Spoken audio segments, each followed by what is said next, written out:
on Call, your host, Joyce Ledwaba. Today I'm joined by an amazing individual. He's a pharmacist, he's a pastor, he's also an entrepreneur. Welcome, Pastor Reuben Mthombeni. Thank you, sis, for inviting me to your show. Yes, all right. So before we start talking about your career and how you got there, let's check the temperature. Using weather conditions or seasons, how are you today? Well, I think I'm more like the way the season is. I'm springing up, feel like it's time to blossom. Yes. It's a new season, Yeah. embracing summer that is still coming. Wow. Yeah, so that's like me. It's like I'm Wow. ready to go. Yeah. Yes. You're becoming. Yes. Oh, that's I feel like it's the beginning of the new era. It's the beginning of the new era. Big things. Yes, big things. About coming. to try new things. Yes. Yeah, a lot of Okay. amazing things are coming. Interesting. All right. So every morning when you wake up, what kind of conversations do you speak to yourself? What do you say to Pastor Reuben? Okay, when I wake up every day, I like to see every day as a brand new day. That's how I look at it, to say, God, thank you that you have given me another opportunity, another chance. Yeah. Meaning if there is something I did yesterday that I could rectify, as long as I'm alive, I still have a chance to do it better. Yeah. Or to bring change. So I like to look at every day as a brand new day. Yeah. So that's my approach to a day. The old has gone, the old is forgotten. It was yesterday, it's past. So today is a new day to do things better. Yes, to say there are still a lot of opportunities. That you might have done 100 wrong things, but in that one brand new day, you might change the narrative of all the wrongs that you have done in the previous day. Yeah. Wow. Yeah. Wow. Okay. Thank you for saying that. Yeah. Now let's tap into your experiences. You're a pharmacist. You are a qualified registered pharmacist. Yes. Yes. Where did it start? How did you get there? And what are the requirements to be a pharmacist? Okay, it's been a while now, even to think of requirements, what it takes. I know a lot have changed. So we are at the top now, so we forgot how it feels like to be there. To be at the bottom. But if I try to take my memory back almost 20 years ago. Yes. Yeah, when I began the journey of pharmacy, I wouldn't really say I chose pharmacy per se. I would say some way, somehow it located me and it chose me. It chose you, yeah. Reason being, I didn't even know, from where I grew up, I didn't even know there's something called a pharmacist. Let alone, when I tell my friends at school to say, or my colleagues, I used to say the only time I've seen a prescription, it was when I was at school, pharmacy school. Because I've never had any prescription with my name on it. Yeah. So I was not really a sickly someone. So, but for me to choose pharmacy as a career, what made me choose and why I am a pharmacist today is completely different. Okay. Yeah, Because let's break it down. Let's understand. Because when I chose it for the chemical part of it. To say I felt like I don't want to work with people. I felt like I want to be somewhere in the lab, experimenting things, discovering things. Being a doctor of pills or tablets. That's what they call it. Yeah. So I will come to the description of what it means to be a pharmacist. Yes. So that was mainly the part that I was focusing on, to say, I wouldn't mind to work on a background. Yes. Where I don't have to interact with people. Yeah. I know you asked also about the requirements. The requirements is, during our times, it was maths, physical science, and biology. Those were the core subjects that were needed. But now, it's to get still accepted to get or get access to university. Yeah, to universities. Okay. So it's only done in universities, and you have to meet those minimum requirements. You must first do pure maths, and you must have life science and also physical science. So pharmacy is not, you said it's only done in universities. Yes. I've seen people from, as a TUT, they call, or is it pharmacy assistant, or what is it? Yeah, there is a difference. There is a pharmacist and there is a pharmacist assistant. Yes. Which pharmacist assistant sort of a support service to a support staff to the pharmacist. Yes. So the pharmacist, it's only a full-time in South Africa. Yes. And it's a 4-year degree. Yes. That you have to do it only in universities. Which there were only 8, but now they increased. So it's not a course that you will easily find. So it's for few special people that happen to do it. Top of their range. Yeah, so with the requirements, again, to add on it, you need a minimum of 60%. I think it's about 5, level 5. Okay. But obviously, that is the minimum. Yes. So you'll need those 3 subjects. After that, it will be English, at life orientation, and other additional subjects. Yeah, of which to know exactly, you have to check on the particular university that you will be applying on. Yeah. But Okay. it's rare where someone will be in with those minimum because now the competition is high. So most people will do it, other people will be having top marks. Okay. Yes. So you need to make sure that whatever grades that you're getting, it must be from Yes. 70 and above Yes, so it's for the best. to increase your chances of being accepted. That's great. So yeah, so what is a pharmacist? You said you're going to describe exactly Yes. what a pharmacist is. Yeah, when you look at it now, if I have to take it also back in the days from the Greek, and you know that most of the medical side, they are related to Greek. Yes. It's driven from the word pharmacia. Oh. So that's actually, in simple terms, it's like a magician. So back in the days, in ancient times, when they look at a pharmacist, they look at someone who just performs magic. Because they will come up with things that Somebody help who people. performs magic. Yeah, it was Yeah. seen as that. Because Yes. remember, if you do something that is not ordinary, people will start to call you names. Yes. So it was more like people who come just mix chemicals and they make things happen. Yes. But in simple terms, pharmacists are custodian of medicine. So I like to call it like they are legal drug dealers, which means there are people who Oh, are wow. allowed to deal with drugs. Legal drug dealers. Yes. Because as I've said, that is the custodian of medicine, in the sense that anywhere where there is medicine, there must be a pharmacist, Yes. or there is a pharmacist involved. Yeah, because the doctor cannot diagnose and they can diagnose and prescribe, but they cannot issue. Yes, even though to a certain degree they can, but it's not their area. In Just like hospitals. even as a pharmacist, I can diagnose and I can assist with Can the you medication. diagnose as a pharmacist? Yes, that's why when you walk to a pharmacy, Yes. you're saying you have a problem. You describe Yeah, the I tell them problem. my eye has been doing this, and the person will recommend this and send it to me. Yes, so that's the same as diagnosing. Okay. Because sometimes, what I always advise people when it comes to diagnosing, it's better you just tell the person how you feel, Yeah. rather than trying to give it a name. Yes. Because you might call it what it's not. Yes. So the part of us assisting you will ask you questions that will lead us to the right diagnosis. So we do diagnose. So we shouldn't self-diagnose. Yes, that one Yeah. would discourage it. And anyway, in the pharmacy, the services are free. I think it's the only profession, unless if there are others, where we give advice for free. But it's strategic. Let me tell you why. Because that advice, it's going to make me think and want to buy. And as a pharmacist, you know that when you're giving that free advice, you know that this person is going to come back and actually get a Yeah. prescription. But it's not always leading to that. Yes, sometimes it might lead to that, but there is something that we call it non-pharmacological Oh, or non-pharmaceutical advice. That's when we just give people basic health education. okay. It's like if, for instance, you come and, okay, let me not go to conditions. Okay, let's take something like headache. Yeah. It doesn't necessarily mean because you say you have a headache, I must give you painkiller. You might find, by me asking you questions, you might realize you are just tired. Or need you are to just drink water. dehydrated. Yeah. Or you're just exhausted. Then I can advise, no, you need a bed rest. Yeah. So we do give advices for free. So it's not every time when we sell you something. When we sell you Yeah. a medication, it means it's necessary. And sometimes also for quick results. Yes. Okay. Yes, so in basic terms, pharmacy is the custodian of medicine. So like as I've said, you look at it from the beginning, inception of medicine, until the end. Yeah. From when the medication is discovered, we are involved, Yeah. to a point where we turn that to become the medicine, like manufacturing.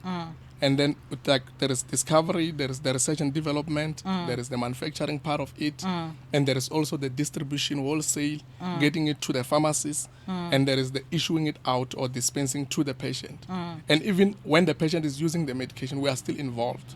That's when we do follow up to find out how is this medication treating you, Yeah. even to a point of discarding medication. When it expires or when you are no longer using it, you are supposed to bring it back to the pharmacy so that we destroy it, because it's not destroyed like any other thing. So in all that chain, throughout that whole chain, pharmacists are involved. Oh, and we just exposed to the end of the chain where you dispense and you're wearing Yes. your white coats and dispensing not take into consideration that actually there is the research to say what this does, and there's people manufacturing. So that's the entire career path in there. You can either specialize in research and development, or you can be part of the manufacturing only, or you can be part of the dispensing only, right? Yes. In simple terms, we can put it that way, but it's actually more broader than that. Yeah. I know most people, if you ask them who is a pharmacist, they only see someone they've seen in a retail pharmacy. Yes, It should- yes. and I'm they thinking think- clicks. Yeah, and they Yeah. think you just count pills and then you give it to them. Yeah. They don't know there's a lot that happens. Yeah. Even though we make it look easy, to a point that people wonder, okay, why are you taking time? Because there is more to it than just handing you medicine. So it's not easy. Yeah, it's not easy. It's actually complex. And it covers almost every personalities, every kind of Yeah. beings. So pharmacy is very broad. Yeah. So what are some of the challenges that you experience in the space, looking at the entire chain? What would you say these are the challenges in this profession? Yeah, they are. One of the challenges is the core challenge is that people don't know who pharmacists are. That is a serious challenge to the public because people just feel like we're just people who are there to count pills. And sometimes, to a larger, some end up knowing who we are, or they end up being inquiring of who we are. Maybe they look, okay, the car that pharmacists drive, they Yeah. think, okay, these people have to be significant in a way. So that becomes a challenge that every time we have to explain to ourselves, to people who we are. Like, for example, if someone comes to the pharmacy with a prescription, they need medication. Yeah. The challenge is for me to convince that person that I need to take time before I can give you the medication. You find that people are in a hurry. Yes. They might have waited in a doctor's room or in a hospital Yeah. for hours, but Yeah. when they come to the pharmacy, within seconds, they Yeah. expect us to be done. Yeah. So, in simple terms, one of the challenges is us always having to explain ourselves to the public. And another challenge, it will be the work itself, Yeah. because it needs a lot. There is a lot of analytical things that goes in there. And because we deal with saving human lives, Yes. that on its own is a challenge. Because you are dealing with a complex problem. Yeah. And people feel like if I give them a pill, it will solve all their problems. And you find that it's actually more to it. And sometimes we're not given a chance to cover the other part. Yes. Yeah. So you find that I've given them a medication and they're not taking it right because they didn't give me an opportunity Yes. to explain. So when you go to the pharmacy, then they would say, do you want generic or originals? What's the Yeah. difference? That's an interesting common thing that people say about medicine. What's the That difference? they say generic and original. That's also one of the things we still need to teach the public. Yeah. In the pharmaceutical space, because it's a regulated environment, when a company comes up with a medication, let's say I go now and discover a cure for cancer. Yes. By law, like by regulations, I'm allowed to sell that medication without anyone doing the same thing for a certain time. They give me a patent. Yeah. So through that patent, I'm the only one who is allowed to make that particular medication. And then due to that, to give me a chance also to make up my profit and all that. Yes. So now, after a certain period, let's say maybe 10 years, the patent can expire. So now they give an opportunity for generics to be made. Yeah. So in simple terms, when we say a medication is a generic, it must be exactly the same as the other one that people call original. It's not the real original. To call it, they call it we can say a trade Yeah. product, an originator. Yeah. Which means the first product to be made. Any other thing that is made after that is called a generic.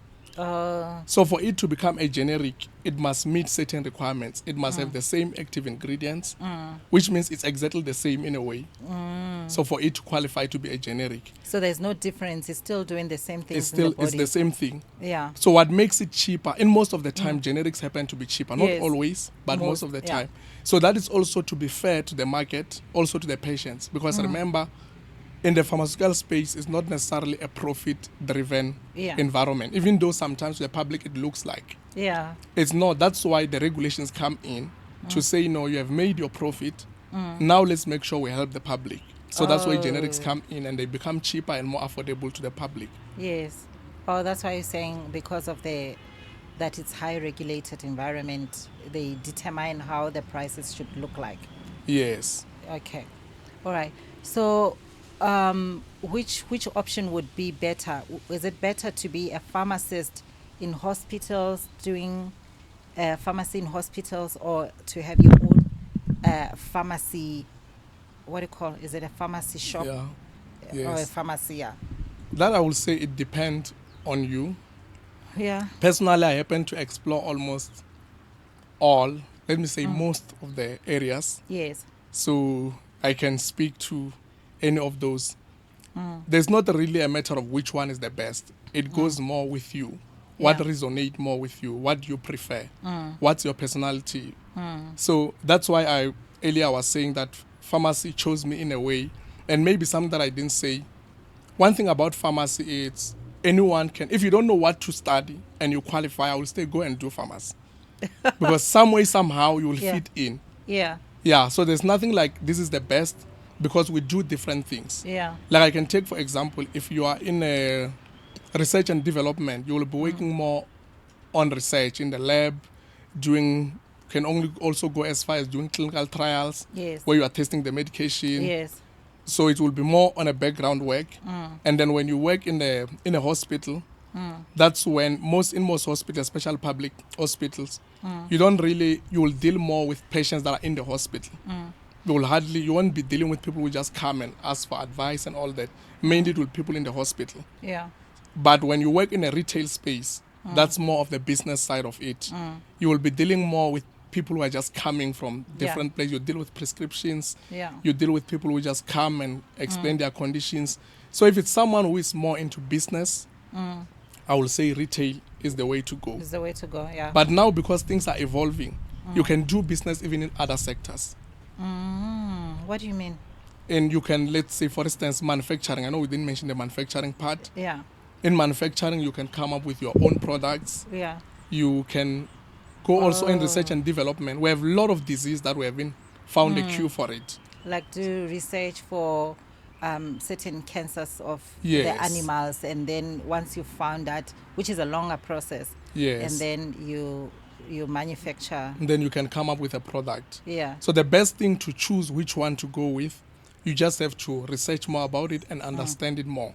And then you'll get to realize which one to fit in. Yeah. Maybe on my case, the reason I have been to almost all of them is because of interest, curiosity. So I ended up being in all these Being different. in all of them. Yes. But you haven't worked in a pharmaceutical company, have you? As we speak now, that's where I'm working. In the pharmaceutical manufacturing industry. In a pharmaceutical manufacturing, I've worked for 2 pharmaceutical companies previously, Boehringer Ingelheim and GlaxoSmithKline. So, yeah. So what would you then say is your role in terms of the clinical trials? You mentioned clinical trials. What are clinical trials and what actually a pharmacist does? Yeah, in the So clinical I've trial. worked a lot with regulatory pharmacists. Yes. Yeah. Remember, that's where the regulated affairs pharmacists, that's Yeah. where they come in. That's when now we involve in that research. We make sure that the medication that is manufactured, that while we are working on, we make sure that it's safe Yeah. and it's efficient. It's not just, that's why you find that there are a lot of things that can help with conditions. Yes. Leaves that we have, there are herbs that we have that can help. But because of not having any clinical trials, it's difficult to say this can work. Yeah. But now with clinical trials, what we do, we get these things to be tested Yeah. on human beings and some of them on animals to make sure that they are effective. And they have to consent to that, sign consent forms Yes. to say if you die, you die, unfortunately. Yeah, even though that's never our aim, because Yeah. it's a rare to find someone dying during clinical trials, because before it could be tested on a human being, it must be done in a lab. So the first testing that we do is to make sure that it's safe Yeah. before we talk about effectiveness. So that's why you find that a case where someone will die during the trials, because this is done very carefully. And remember, it being a scientific environment, everything must be tested Yeah. for us to later certify to say this medication, indeed, it can do what it says it does. Yeah. So our role in that environment is to assist with making sure that it's safe and also for the chemical composition of it. Yeah. So people in clinical trials, these people that you test this on them, do they get paid for that, or it's just No, volunteers? it's voluntary. Why would I volunteer to, unless I've got a chronic disease and maybe it's related, and I've got a hope that I will be cured? I think that will take it like any other solution that we need in our world. Oh yeah. Like someone is doing an assignment, can Yeah. just decide to go and interview Oh, I random see. people. So it's the same thing. And also when Yeah. we let people understand, it's voluntary, but it's not mandatory. Mm. So someone cannot say, why should I volunteer? If you don't feel comfortable to do it, you don't. And remember, as much as voluntary, it's not everyone who qualifies. There are some people who are not, based on their health condition, Yeah. they might not participate in the trials. Interesting. So what would you say then to somebody watching today, wanting to get into this profession, be a qualified registered pharmacist? What I will say is, as I've said earlier, to say if you meet the requirements, you have done Yeah. mathematics, life science, and you feel like you want to do this course, I will say go for it. You will never find yourself in a position where you're like, okay, sometimes you might ask yourself, okay, why did I do this course? But the good thing is you have an option to change to a different stream. So meaning if you work in the hospital, which most people start there, and you feel like hospital is not for you, Yeah. you can go and work in a retail space. If you Yes. feel like retail is not for you, Okay. you can work in a wholesale. If you There's- feel like it's not for you, you can even work in a background, deal with medical aid. Yeah. So there's quite a lot. There's If you are quite a a lot. people's person as well, there is also a room for you Yeah. where you can assist maybe with patient counseling. So you find that might not necessarily be involved in medication at all. Yes. Okay. So there's various ways in terms of career opportunities. I mean, career pathing opportunities within the space. Yes, and plus it's an evolving profession.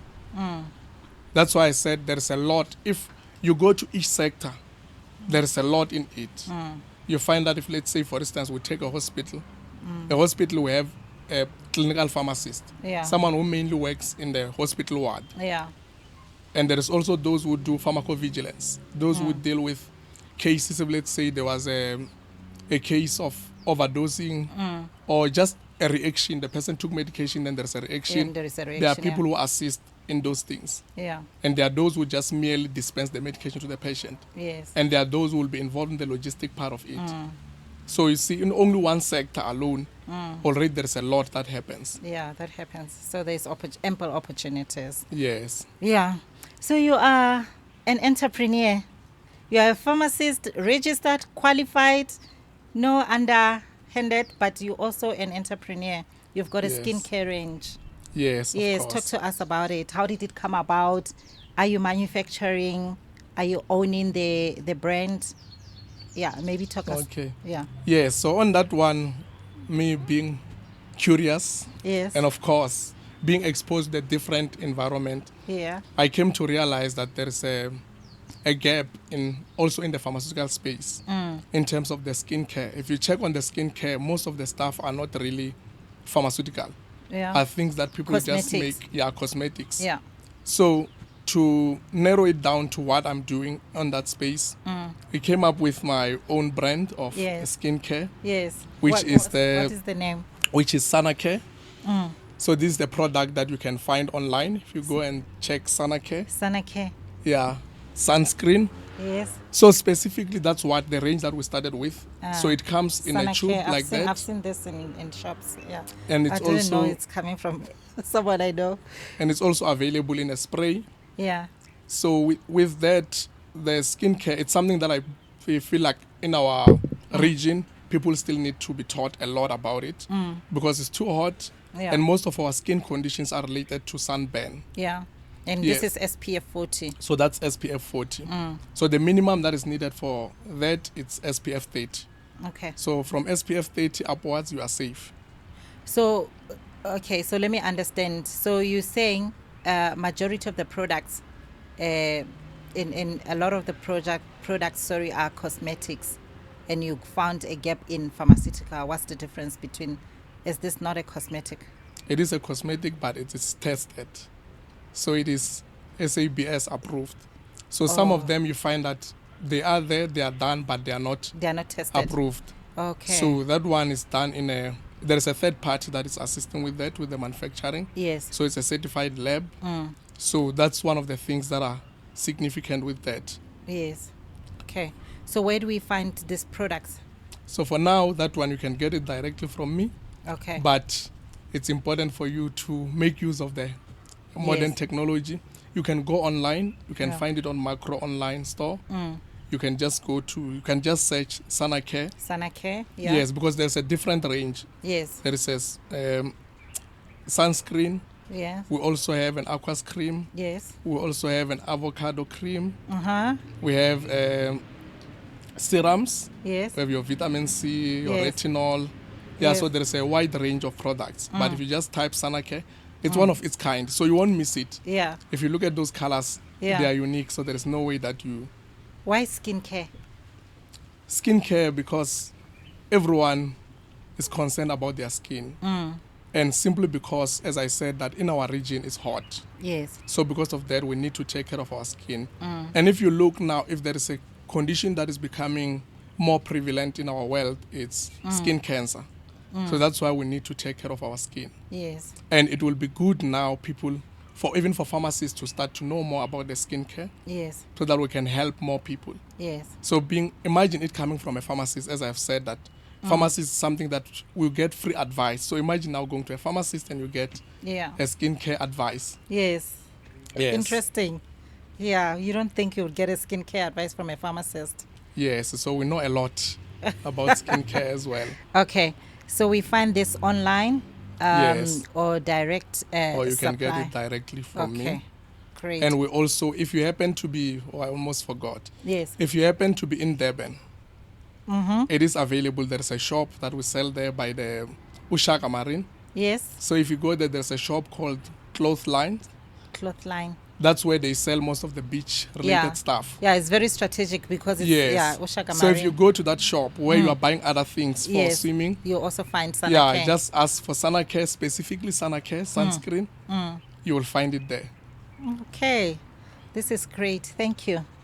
So, Reuben Mthombeni, you also a pastor.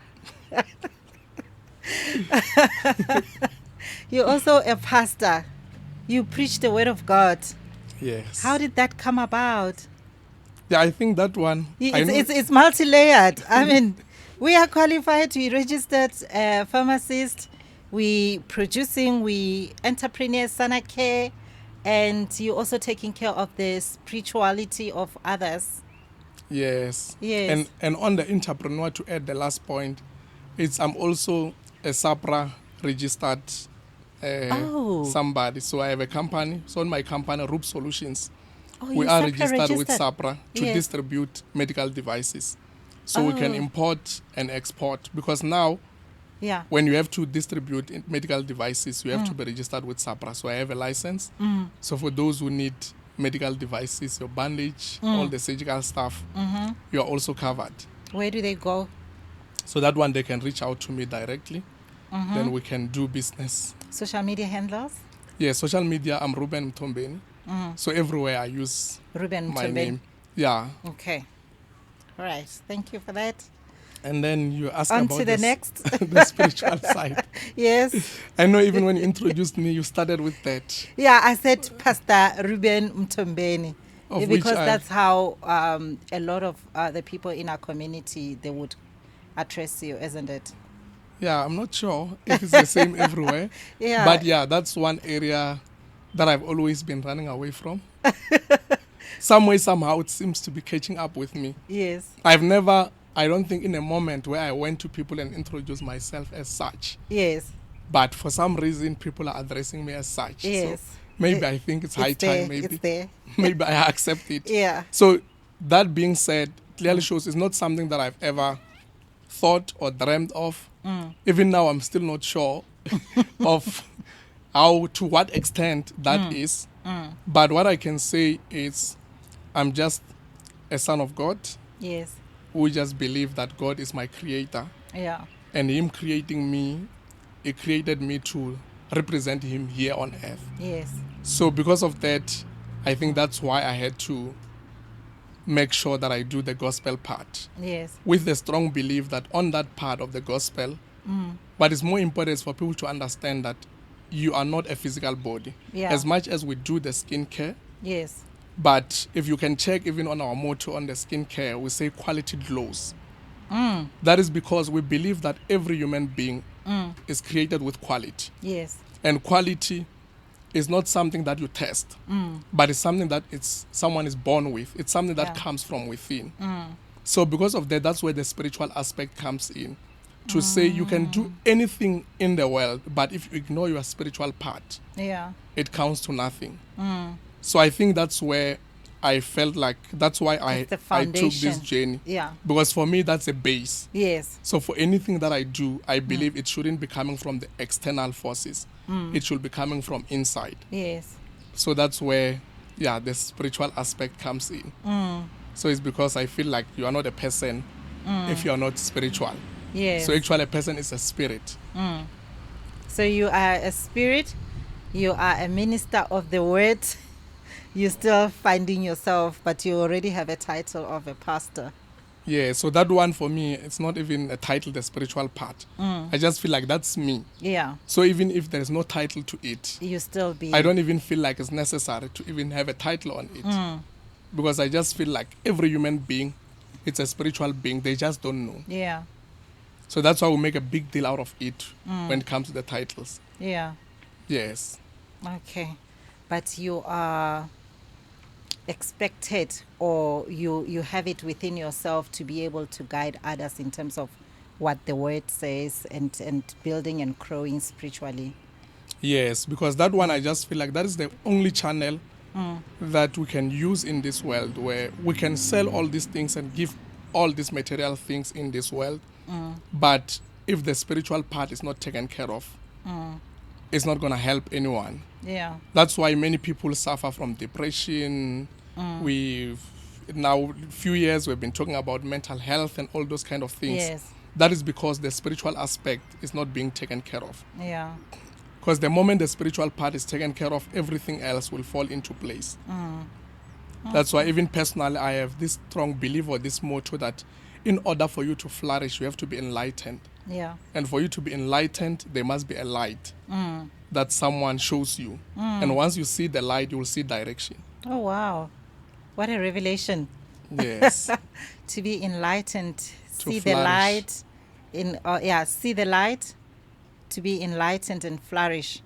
Yes, enlightened to flourish. Enlightened to flourish. Okay, I've taken that for myself. Right. So yes, you have done all of these things. Where to from here? Okay, now, as I've said that it's spring for me. Yes.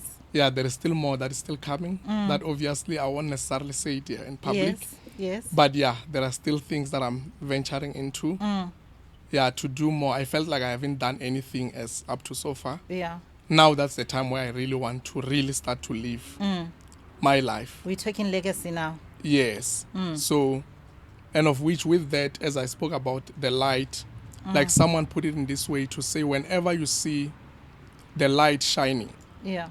there is a leader somewhere who's holding the candle. Yes. So that's what I strongly believe, that any area where there is darkness, there has to be someone who comes with the light. Yes. So when it comes to the legacy part of my life, it will be, I will prefer, like again, someone saying that people or nations are not great by the virtues of their wealth, but what makes them great is because of the wealth of their virtues. Yes. That is to say, we are not rich because of the things that we possess or because of the natural resources and material things, but it's because of how rich we are when it comes to virtues.